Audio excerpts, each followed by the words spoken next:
ನಂಬ್ತಾ ಇದ್ರು. ಮುಖ್ಯಮಂತ್ರಿ ಡಿ.ಕೆ. ಶಿವಕುಮಾರ್ ಮಾತನಾಡ್ತಿದ್ದಾರೆ, ಬನ್ನಿ ನೋಡೋಣ.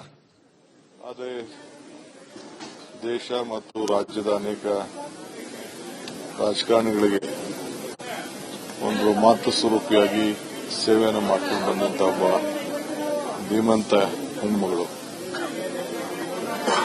ದೇವೇಗೌಡರು ಮತ್ತು ಅವರ ಎಲ್ಲ ಮಕ್ಕಳ ಅವರ ಕುಟುಂಬದ ಯಶಸ್ಸಿಗೆ ಅನೇಕ ತ್ಯಾಗಗಳನ್ನು ಮಾಡಿದಂತ ಒಬ್ಬ ಧೀಮಂತ ಹೆಣ್ಮಗಳನ್ನು ನಾವು ಇವತ್ತು ಕಳ್ಕೊಂಡಿದ್ದೇವೆ. ಕರ್ನಾಟಕ ಸರ್ಕಾರ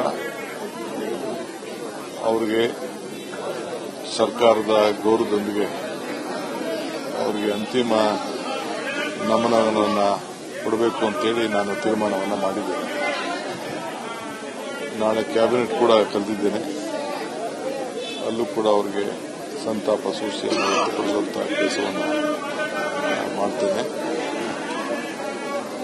ಮುಂದಿನ ಏನು ಸೋಮವಾರ ನಾನು ಗೌಡ್ರ ಹತ್ರ ಮಾತಾಡಿದೆ. ಅವರು ನಾಳಿದ್ದು ಅಂತ್ಯಕ್ರಿಯೆಯನ್ನು ಇಟ್ಕೊಳ್ಳೋಣ ಅಂತೇಳಿ ತಿಳಿಸಿದ್ದಾರೆ. ಹಾಸನ ಜಿಲ್ಲೆಯಲ್ಲಿ ಅಲ್ಲೂ ಕೂಡ ನಾವೆಲ್ಲ ಕೆಲವು ಭಾಗವಹಿಸ್ತೇವೆ. ಸರ್ಕಾರದ ಎಲ್ಲ ತರಹದ ವ್ಯವಸ್ಥೆ ಕೂಡ ಮಾಡಲಿಕ್ಕೆ ಈಗಾಗಲೇ ನಾನು ಸೂಚನೆಯನ್ನು ಕೂಡ ಕೊಟ್ಟಿದ್ದೇನೆ. ಒಬ್ಬ ದೇಶದ ಪ್ರಧಾನಮಂತ್ರಿಯ ಧರ್ಮಪತ್ನಿ, ಮಾಜಿ ಪ್ರಧಾನಮಂತ್ರಿ ಧರ್ಮಪತ್ನಿ, ಒಬ್ಬ ಹಿರಿಯ ರಾಜಕಾರಣಿಗಳ ಕುಟುಂಬ, ಕೇಂದ್ರ ಸಚಿವರ ತಾಯಿ, ಇವೆಲ್ಲ ಗಮನದಲ್ಲಿಟ್ಟುಕೊಂಡು ನಾವು ಸರ್ಕಾರದ ಗೌರವ ಕೊಡಬೇಕು ಅನ್ನೋದನ್ನ ತೀರ್ಮಾನವನ್ನು ಮಾಡಿದ್ದೇವೆ. ಅವರ ಆತ್ಮಕ್ಕೆ ಶಾಂತಿ ಸಿಗಲಿ.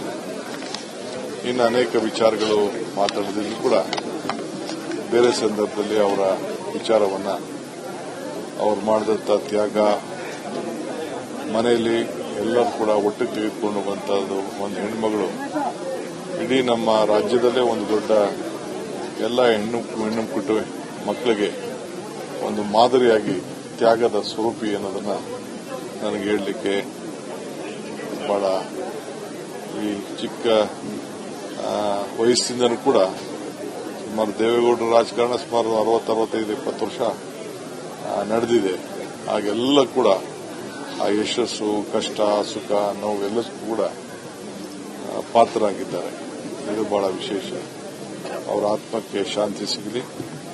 ಅವರೆಲ್ಲ ಬಂಧುಗಳು, ಕುಟುಂಬದ ಎಲ್ಲ ಸದಸ್ಯರು ಕೂಡ ಅವರು ಕಳ್ಕೊಂಡಂತ ಶಕ್ತಿ ಸಿಗಲಿ ಅಂತೇಳಿ ಭಗವಂತನಲ್ಲಿ ನಾನು ಪ್ರಾರ್ಥನೆ ಮಾಡ್ತೇನೆ.